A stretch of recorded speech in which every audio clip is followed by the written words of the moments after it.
ఇప్పుడు పిల్లలకి 15,000 ఇస్తామన్నారు ఒక పిల్లోడికి. నాకు 3 పిల్లలు. 9వ క్లాసు పెద్దోడు, చిన్నోడు 6వ క్లాసు, పిల్ల 3వ క్లాసు. లేవు, బుక్కులు లేవు. పిల్లలకి అన్నం కూడా సరిగ్గా బాగోట్లేదంట. మా పిల్లలు ఇటువరకే వెళ్ళిపోయేవాళ్ళు. పప్పు చెక్కలు ఇస్తే తెచ్చుకు తినేవాళ్ళు. 3 పిల్లలు వెళ్ళి తినేవాళ్ళు. వెళ్ళిపోతామమ్మా అన్నాను కానీ వాళ్ళు ఇప్పుడు వాళ్ళ అమ్మ క్యారేజీ కడితే కానీ వెళ్తారు స్కూల్కి.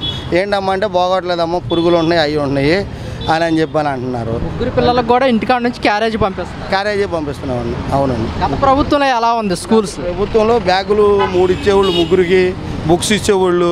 ఏదో లేని ఏదన్నా ఉంటే రాస్తే 1-2 కొనుక్కొచ్చినేవాళ్ళు. మొన్న మాస్టర్లు రాసిస్తే మొత్తం బుక్కులు అవి కొనుక్కొచ్చా. పిల్లలకి బ్యాగులు కూడా కొనుక్కొచ్చాము, ఏమీ ఇవ్వలేదు. మరి మా ఆవిడకి కూడా 15,000 వేస్తాం, 1,500 వేస్తామన్నారు నెల. 1,500 వేస్తున్నారు అని అంటే నేను లైన్లో ఉండేవారు. నేను నెల 1,500 వస్తే బాగానే ఉండదు, లేచేస్తారు కదా. నేను ఏమీ లేదు. క్యాష్ సర్టిఫికేట్ అన్నారు, ఇన్కమ్ సర్టిఫికేట్ అన్నారు. అసలు మీది ఎక్కడ, మీ క్యాష్ ఏంటి, మీరు ఎవరికి పుట్టారు, మీరు ఎట్ట పుట్టారు, ఎప్పుడు పుట్టారు, ఇవన్నీ అడుగుతున్నారు. అవన్నీ ఎక్కడ ఉంటాయి? ఇప్పుడు మేము మనుషులమేగా, పుట్టి 42 ఏళ్ళు. మా ఆవిడకి 20 ఏళ్ళు దాటినాయి కదా. అవన్నీ అప్పుడు లేని ఇప్పుడు వచ్చి అడిగితే ఇప్పుడు ఎక్కడ తెస్తాం? దొరుకుతాయా? మా నాన్నవాళ్ళు లేరు, వాళ్ళ అమ్మ నాన్నవాళ్ళు లేరు. అవన్నీ తేటానికి నీ డేట్ ఆఫ్ బర్త్ కావాలంటే నువ్వు ఎక్కడ పుట్టిందో కావాలంట. నువ్వు ఎక్కడ పుట్టిందంటే మేము పుట్టి పెరిగాము, 3 పిల్లలకు అన్నాము, 3 పిల్లలు మేము. మీరు మాదిగోళ్ళు అని అనడానికి నిదర్శనం ఏంటంటే మేము మాదిగోళ్ళం అని చెబితేనేగా మొత్తం SC STలు హిందూ మాలని రాపిచ్చి అన్నీ చేసి ఇప్పుడు కొత్తగా తేవాలండి. ఎక్కడ తేవాలండి? ఎక్కడికి వెళ్తే దొరుకుతాయి? నేను ఎక్కడ గుంటూరు జిల్లాలో పుట్టా. నేను 6 సంవత్సరాలప్పుడు విజయవాడ వచ్చా. ఇక్కడే ఉండి ఇక్కడే పెరిగా. మా తమ్ముడిది ఉంది క్యాస్ట్ సర్టిఫికేట్, అది ఉంది. మా ఆవిడది కావాలంటారు. ఏంటి ఇవన్నీ చిరాకులు, ఇవన్నీ తిరగలేవండి. అది ఇస్తే మంచిదే, ఇస్తే తీసుకుంటాం. ఇప్పుడు జగన్ గారు ఇచ్చేవాడు అమ్మఒడి 15,000 ఇచ్చేవాడు, దేనికో దానికి ఉపయోగించాము. ఇప్పుడు అట్టగే 45 సంవత్సరాల వాళ్ళకి డబ్బులు వేసేవాడు, అది దేనికో 18,000. అట్ట కాదని నెలకి 1,500 అని పెట్టాడు. ఏమి లేదు ఇంతవరకే. అదేమంటే ఇస్తాము, చేస్తామయ్యా, ఇప్పుడేగా మేము ఎక్కింది అని అంటున్నారండి.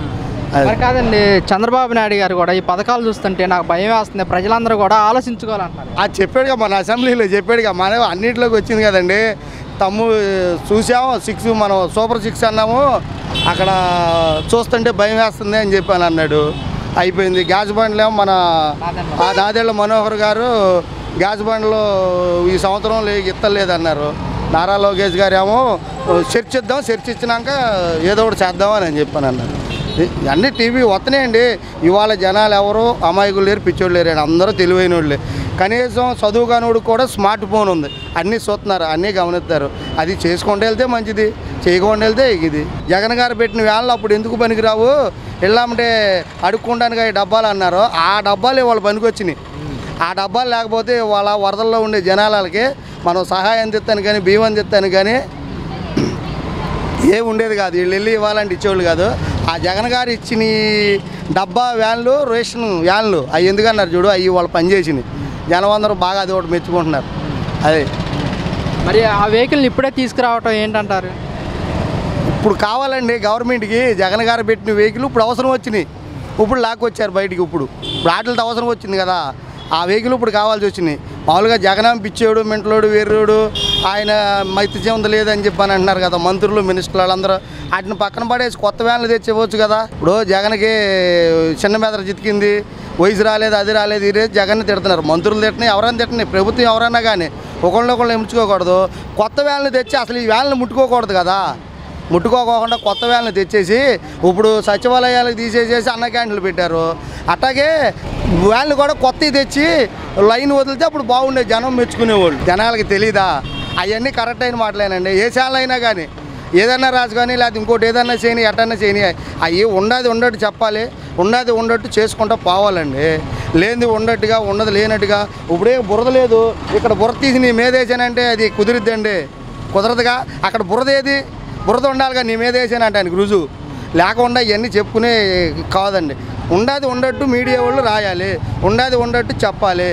అది మొన్న మా పిల్లలు భోజనానికి వెళ్ళారు అన్న క్యాంటీన్కి వెళ్తే టోకెన్ల ప్రకారం ఇచ్చారంట. టోకెన్ల ఇప్పుడు 20 మంది వచ్చారు, వెనకమాల 20 మంది ఉన్నారు. 20 మంది తినేళ్ళాక మళ్ళీ 20 మంది అంట లోపలికి. ఇప్పుడు ముసలాం ముతుకోళ్ళు అన్నీ వేస్తుంది కదా, ఇక్కడ నుంచోవాలి పిల్లలైనా. అది 20 మంది తిని వెళ్ళిపోయినాక అవి ఏమి వేస్తున్నారండి పొద్దున్నే. అదేంటి మనం ఇటువరకు చిన్నప్పుడు గీతలు వేసేవాళ్ళం మడ్డిగూడు, అట్టా ఉండేయండి ఈ ఇడ్లీలు అవి.